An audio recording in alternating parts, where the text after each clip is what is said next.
Hello বন্ধুরা, চলে এসেছি নতুন একটি রেসিপি নিয়ে। নিয়েছি পটলগুলো আমি ছাড়িয়ে নিয়েছি, ছাড়িয়ে ধুয়ে নিয়েছি। অর্ধেক খোসা রেখেছি, অর্ধেক ছাড়িয়ে নিয়েছি। তোমরা চাইলে পুরো খোসাগুলো ফেলে দিতে পারো। আর এরকম কেটে নিয়েছি মাথাগুলো, যাতে মশলাগুলো ঢোকে। এবার এই পটলগুলোকে ভেজে নেব।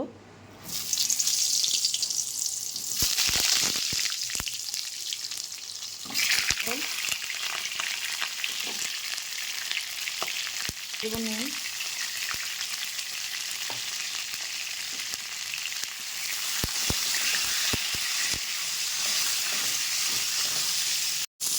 পটলগুলো ভেজে নিয়েছি, দেখো একদম লাল লাল করে ভেজে নিয়েছি।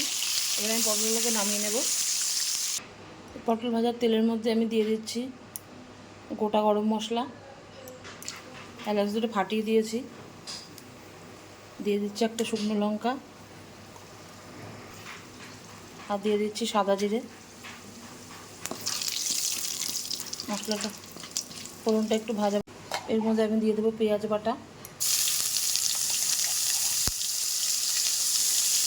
বড় একটা পেঁয়াজ আমি পেস্ট করে নিয়েছি। তোমরা চাইলে এখানে পেঁয়াজ কুচিয়েও দিতে পারো।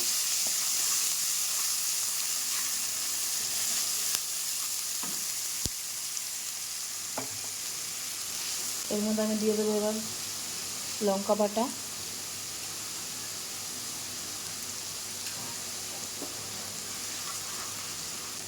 আর দিয়ে দেবো আদা। সবগুলো আমি পেস্ট করে নিয়েছিলাম আলাদা আলাদা করে। এবার মশলাটাকে একটু ভালো করে কষিয়ে নেব।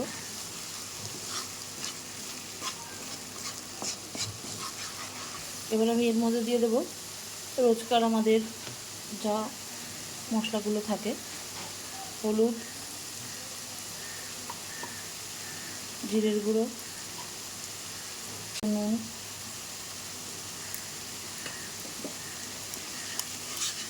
এবার এটাকে ভালো করে মশলাটা ভেজে নেব। দিয়ে দেবো টমেটো পেস্ট।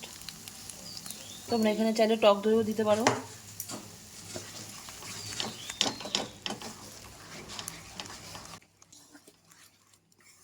এবার আমি এটা মশলাটাকে ভালো মতো কষিয়ে নেব, ততক্ষণ টমেটোর কাঁচা গন্ধ না যায়। ভালো করে মশলাটা কষিয়ে নেব। এর মধ্যে দিয়ে দেবো চিনি,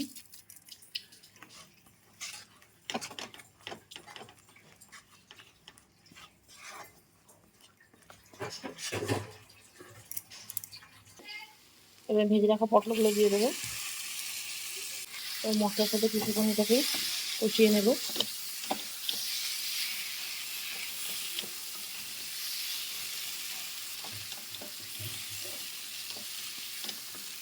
কিছুটা আমি কষিয়ে নিয়েছি। এবার আমি দিয়ে দেবো জল।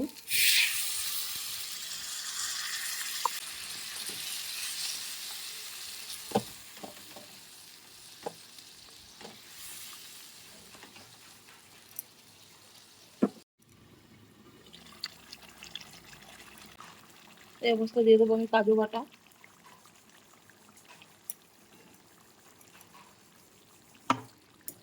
এটা মশলা কষানোর সময় না দিয়ে এটা লাস্টের দিকে দিতে হবে, তাহলে টেস্টটা ভালো বোঝা যাবে।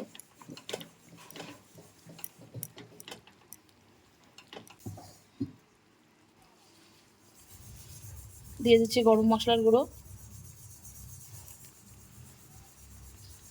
দিয়ে দিচ্ছি অল্প ঘি।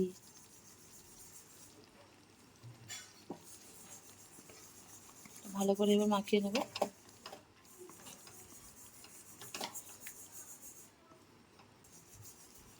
হয়ে গেছে আমার এটা রেডি।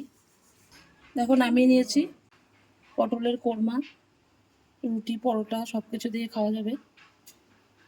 রুটি পরোটা দিয়ে রেডি হয়ে গেছে আমার পটলের কোরমা।